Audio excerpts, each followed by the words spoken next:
Hi there and welcome back to Torment, Tides of Numenera, my friends. And we're talking to this strange man in the bubble. Now, Gar'Koto, as we've done something for him, we've opened a maw of the bloom. Tell me, what is the state of the new maw here in my settlement? I opened the maw, but I found some kind of terminal or port on the other side, not your city of Niliash. Gar'Koto hisses in disappointment, and its great bulk trashes in the tank. Alas, it would appear that we must remain in the bloom for now. We shall find another route home eventually. The murky gases swirl around the prince's corpulent form. Opening the maw has served the residents of Little Niliash. Name your fee.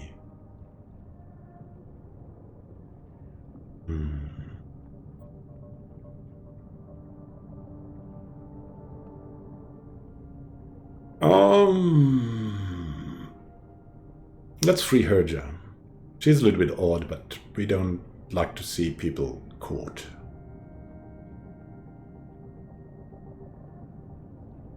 My studies have borne fruit. Free her! We would sooner see her exiled. Prince's amplified voice betrays its distress, but very well, we will honor our agreement. The disc on her forehead is her prison. Press it into her flesh, circle it thrice with her shins, and her bars will vanish. It thrashes in its tank. We hope for her rehabilitation, cast-off. See to it she does not relapse. Scan thoughts. I must honor my agreement. I can only hope justice will find her for what she did. Farewell, Gar'Koto. Yeah, let's do some good. Even though she's dangerous, but maybe we can do something. Oh, look, Steg has learned something. Machinery law would be interesting, I guess.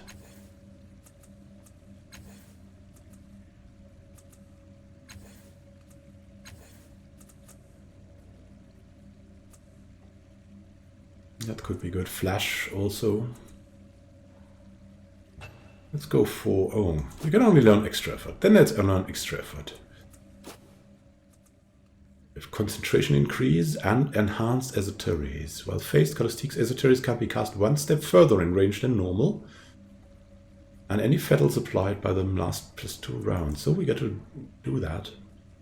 And choose abilities to learn. She can also learn Maelstrom, Plague Spirits, infuse critical hits with entropic forces. I'm not sure. Gravity Manipulation. Space Warping Pulse that pushes or pulls all creatures in range. No, I think we also want the Maelstrom. The Plague Spirits.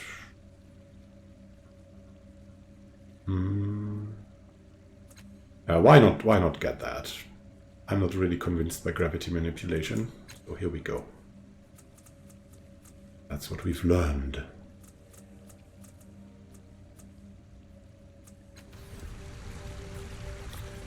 So to Herja now.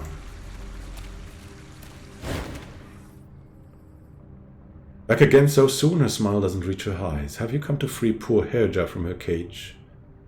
So why were you imprisoned again? Stares at you for a moment. I'm here because these despicable mutants need someone to blame. I think someone poisoned them. They're mistaken. Look around. Does this place look healthy to you? Allegations did you make? I maintain my innocence. I've done nothing wrong.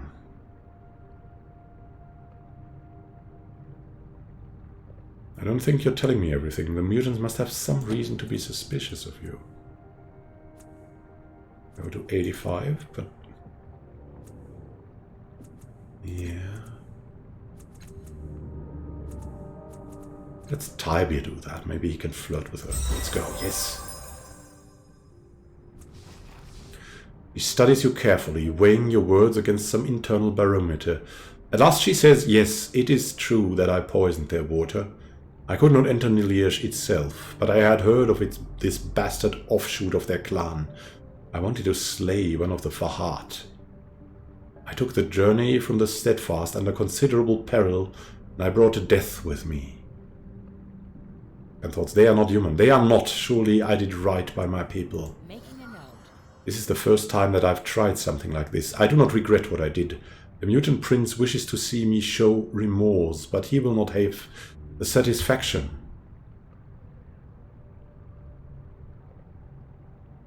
Tell me about him again. The Angular Knights. Our founder Angular. To make a world suitable for humanity, yeah.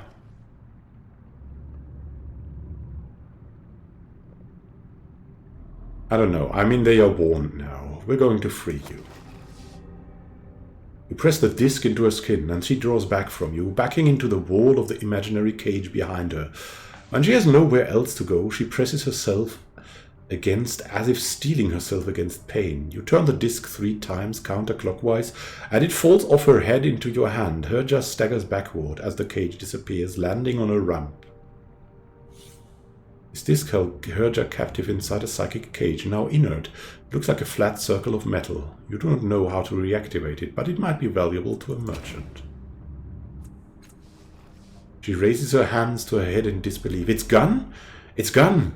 She stands and embraces you. I owe you a great debt. A great debt. Should you need to call on me or my organization, we will be ready to assist you. She walks, or rather stumbles, toward the entrance of Nil Niliesh. Though they eye her with venom, the mutants make way for her as she passes. And thought, so justice has proved my actions right. Those mutants deserved their deaths. Oh my god, we have done wrong.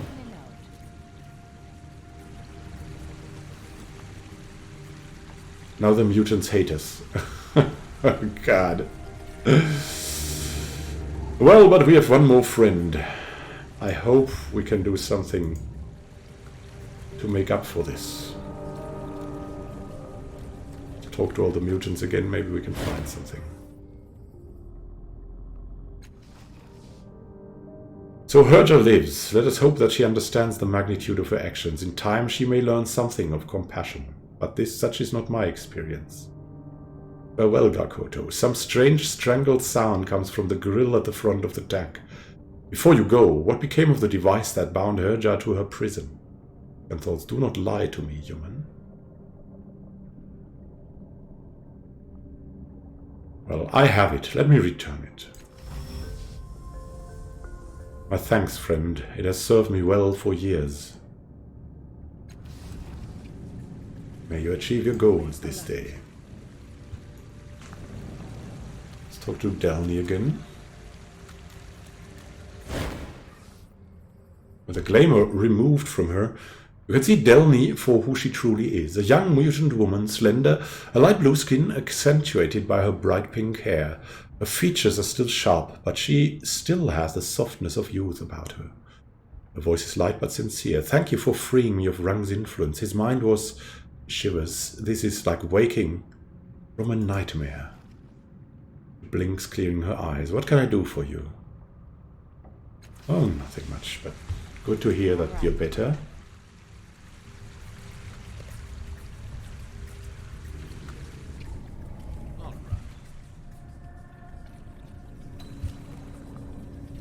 Something moved in here. Yeah, the Katina. There's Crimper. Let's talk to Crimper again. Good old Crimper.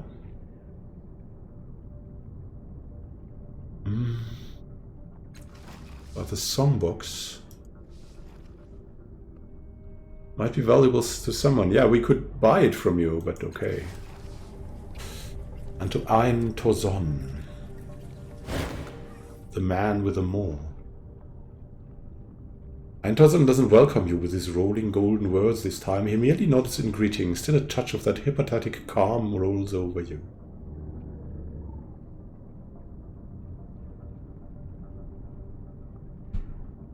Wow. We don't want to feed anyone. We could cut open the maw. One door here, we don't want to send him there. Something must be done. We need to explore further. We'll cut open the maw. I mean, he's part of the bloom. He will not die. In Eintozan's flesh with a trans-dimensional scalpel. Before he can act, you lunge forward, pull open the startled man's clothes, and slash a new bloodier set of lips into the twisted mouth in his chest, opening it. The bloom roars in agony and the ground beneath your feet shudders with palpable rage. Rin peers through the portal and the world beyond it she slumps. Following her gaze, you find Iron Tozon staring at her in return, a curious expression on his face. Of course, never thought I'd see her again after the way she tore out of here. A pale, transparent figure steps out from whatever world lies on the other side. That guy. He turns this way and that, perhaps attempting to get his bearings. Seeing Iron Tozon and his more directly behind him, he scampers off to the side to create some personal space. And finally noticing you, he gives a cheery wave. Shaking and dazed, Iron Tozon closes now bloody clothing over the wounded maw and gives you a tremulous smile. He does not seem to remember your abuse. Who have we found here? Querzimian. This pale, ghostly figure wears outlandish clothes and a horned helm, opaque, tangled scars from an unfamiliar weapon loop and curl over his transparent body. Oh, he says, tilting his head. Hey, have you found my brother yet? Scanthal's one of these trips, I'll stop being surprised. Was I supposed to be looking for him? Really, he says, groaning, you told me you'd... He trails off and slaps his forehead. The impact makes his helm tilt forward, and he puts up his hand to hold it in place. Of course, right, this is the first time we meet, isn't it? He straightens, holding out his hand formally. Hello, I'm Querzimian, and I've been traveling through time and looking for my brother for millions of years. Nice to meet you. Scanthal's bet he tries this time. We'll shake his hand. Her hand slips right through his and he punches the air in delight. Ha! You almost never fall for that. It'll keep me going for at least another 100 times of you not trying to shake my hand. Oh, we just want to be polite, you know. He catches your eye and shrugs. The motion makes his helmet slip forward again. Hey, I've been doing this a long time. You find entertainment where you can.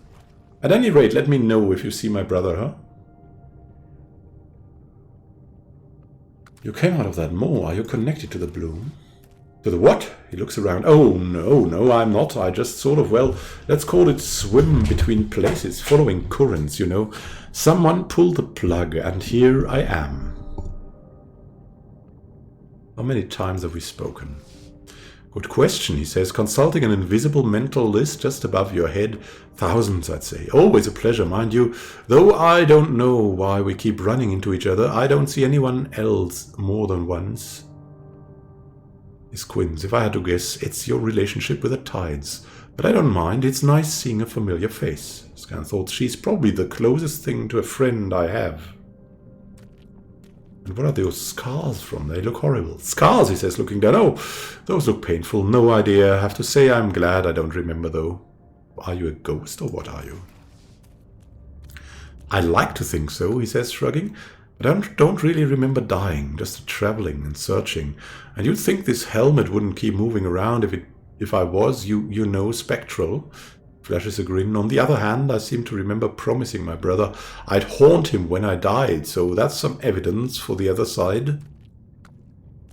What's that helmet about anyway? So glad you asked, he says, and he looks it. I love this story. He centers the helm on his head. I ended up on this battlefield once. It was, well, it hadn't gone well for the side wearing these helmets. I walked up this blackened hill, following the shouting, and I saw it was probably a city once, but it was on fire and covered in black flames. The sorrow. He shakes his head. The helmet doesn't move with him. There were just two fighters left, the big man wearing this helmet and her. She was huge and made of screaming shadows, and that same black fire, and when the warrior charged at her, roaring, she just touched him. She touched him and he fell over, twitching and burning. He looks up at you. One of these times you told me she was called the Sorrow. Since this is the first time we've met, I'm guessing you have some questions for me. The Sorrow destroyed a city? A big one, around the size of 3 Saguses and a bloom, he says. But the people of the city were abusing the tides in some way. From what you told me about the Sorrow, that sort of thing makes her really unhappy. He straightens the helmet again, but I didn't think they deserved to vanish despite whatever they'd done, so I took the helmet off the warrior when he'd, stopped melting a bit. Now I carry it with me to remind me of them. Hold on, you know about the tides? Of course I do, Querzimian says, and raises a weary finger. Sorry, forgot. First time I know. He yawns. They pull me from place to place, like normal tides do. It's why I keep seeing different times and places, and never stop in any one place for long. Tides don't rest, and neither do I. He yawns again, even wider. It's a little tiring sometimes, or at least I think I'm tired, which is probably the same thing. Hey, he says, focusing on you, can you actually sense the tides flowing through me? I will not lie to him, no. Well, let's fix that, he says, cracking his ghostly knuckles. Before you can react, he thrusts all 5 fingers through your chest. The feeling isn't unpleasant. In fact, you feel the tides surging through his arm, through you. And you see them curving back over your shoulders and back through him, binding you together. There, he says, it should be easier for you to sense the tides now. Just remember that she's out there, flowing around with the tides. Doesn't seem to make her mad. Abusing them? I don't recommend it. Oh, we better tile affinity. Crazy. What did you do to me again? Made it easier for you to sense and control the tides in other people, he says. Don't worry about paying me. My pockets don't work. Oh, right. Thank you, then. What does your brother look like? Well, sort of like me, minus the helmet, he says, thinking. And he's from a world long ago, so he might be wearing... He pauses. Oh, right, I do this every time we meet. It's just that I usually go centuries between running into you, and I always forget that you can't have possibly seen him. He winks, but there's a touch of sorrow in it. Still... Oh my god, a touch of sorrow. Still, let me know if you see him, huh? And thought it always worth a shot. I won't give up on him. Where is he again? A world long before this one, he says. Millions of years probably, maybe more than that, but I'll see him again eventually. Farewell. And thank you. Oh, that was crazy. What about Ian Tozon? Ian Tozon doesn't welcome you with his rolling golden words this time. He merely nods in greeting. Still a touch of that hypnotic calm rolls over you. You recognize Rin, don't you? I believe I do, he says, turning to Rin. You came through me, didn't you, my dear? Yes! Rin's eyebrows jump high in recognition. I mean, you were there when I came through. But what do you mean I can through you? You emerged from another world, while I was feeding on the dying love between a married couple. He beams at her. The dying love produced her as a child. I don't know why you ran off, he says with a frown. I would have been happy to help you find your way home after I'd finished eating. Rin pales, looking with a little horror at his clothes and the moor underneath. I was scared of everything. He gives a trembling curtsy. I offer apologies for my rudeness. I was not well. Rin grabs your arm.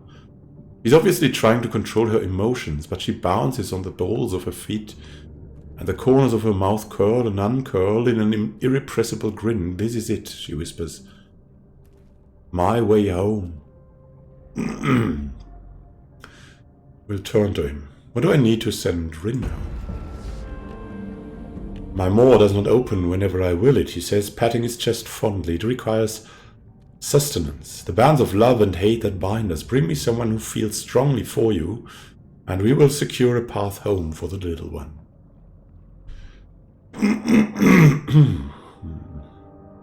Okay, but we'll not do that now. We'll send her back later. Let's talk to her maybe about that. We have to. She looks at you excitedly, obviously certain you know what she's talking about. We have to open the maw or whatever in Tozon. I can go home.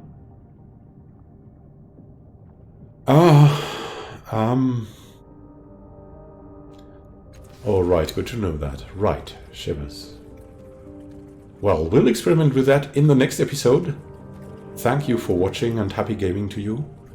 See each other again soon and happy gaming to you. This is Immanuel signing out.